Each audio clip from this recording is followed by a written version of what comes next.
Hello friends, welcome to my channel Chemistry Tutorial. In this video, we are going to learn photochemistry. So first we have to learn what is photochemistry.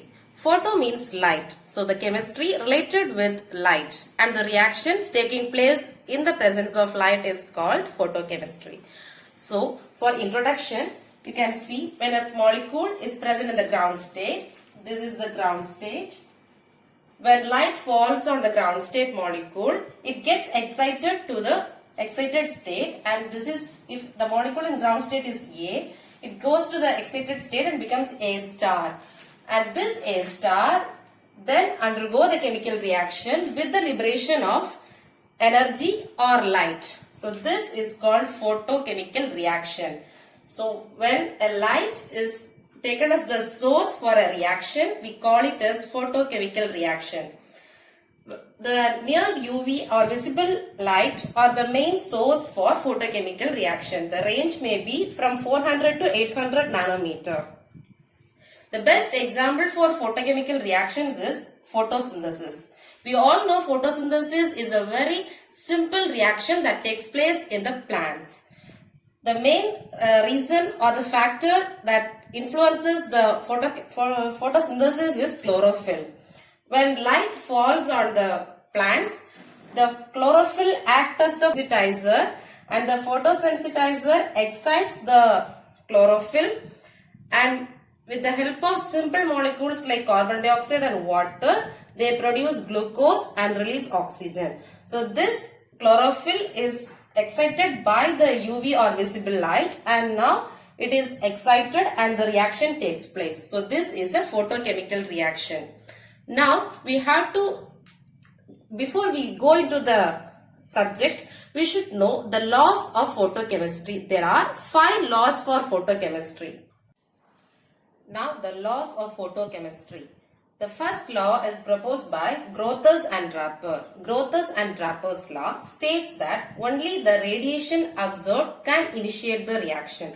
This means that if a molecule is present in the ground state and some radiation is falling on this molecule, only the reaction occurs with the molecules that observed the incident radiation.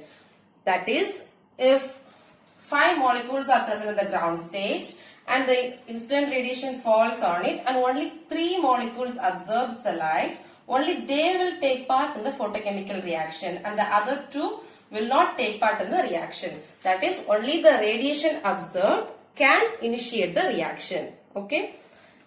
Now the next is Lambert's law. You may be familiar with this law, Lambert's law and Beer's law. So first is Lambert's law. He studied with a medium, a transparent medium. And according to him, the fraction of incident radiation observed by the transparent medium is independent of the incident radiation. This means that the amount of light absorbed by a particular molecule is independent of the incident radiation or the intensity of incident radiation. And all the layers will absorb equal fraction of the incident light. This is the Lambert's law. Are you clear with both of these laws? Okay. Now the Beer's law. The next one is the Beer's law. Beer's law is mainly based on the solutions. The previous one was based on the medium and this is based on the solutions. So according to him, the amount of radiation absorbed by a molecule or absorbed by a system is proportional to the number of molecules absorbing the radiation. The number of molecules absorbing the radiation is nothing but the concentration of the solution. So the amount of radiation absorbed will be proportional to the number of molecules and also the concentration. This is the Beer's law. Lambert-Beer's law. Lambert studied the radiation absorption by a medium and this was extended to solution by Beers, and now we are combining both as Lambert-Beer's law.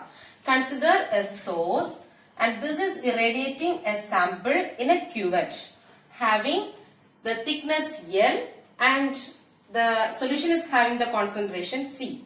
Now consider the intensity of the source as I, the incident radiation has intensity I, and now after the absorption the intensity will decrease and this decrease is given as minus Di. and this minus DI is proportional to concentration according to the Beer's law, and also the intensity and the thickness of the cuvette. So this is the Beer's law. L is thickness, C concentration, and now to remove the proportionality, we are introducing a constant A, that is absorption coefficient. So now removing the proportionality, minus Di is equal to ACIDL. And now taking this I here, rearranging, we get this formula, and 1 by I Di is log I, right? So minus D log I is equal to ACDL. Okay. Now we are integrating between the limits I0, the incident radiation, and I. Okay. And the limit of thickness is given as 0 to L. Now here, integrating, we get ln I by I0. So we have a minus sign there. We interchange and we get ln I0 by I is equal to AC. The DL becomes L here on integration. But now, removing the log, we give e power. So I0 by I will be equal to e power ACL, and the next step we get I0 is equal to I e power ACL, and from this we can say log I, that means we are converting this ln to log to the base 10. So log I0 by I, which can be written as A, which is equal to ACL by 2.303. So to remove this, to change ln E to ln to the base log base 10, we multiply by 2.303. We know that. So using that we get A is equal to ACL by 2.303. And now A by 2.303 is taken as epsilon, and this epsilon is molar absorption coefficient. So A is equal to epsilon LC. This is Lambert-Beer's law or Beer-Lambert's law. The fifth one is Stark-Einstein law. This law relates the amount of light absorbed and the extent of chemical reaction. So according to this law goes like this. Each molecule taking part in a chemical reaction is a direct result of absorption of light, and it takes up one quantum of the radiation causing the reaction. It means absorption, each photochemical reaction occurs only by the absorption of light, and the absorption of light is given in terms of quanta. It means one quantum of light, one quantum is absorbed from the incident radiation to initiate a photochemical reaction. So according to this law, one quantum can also be called as 1 Einstein. So 1 Einstein of energy or 1 quanta of energy. Okay. So these are the 5 basic laws we should know for the photochemistry.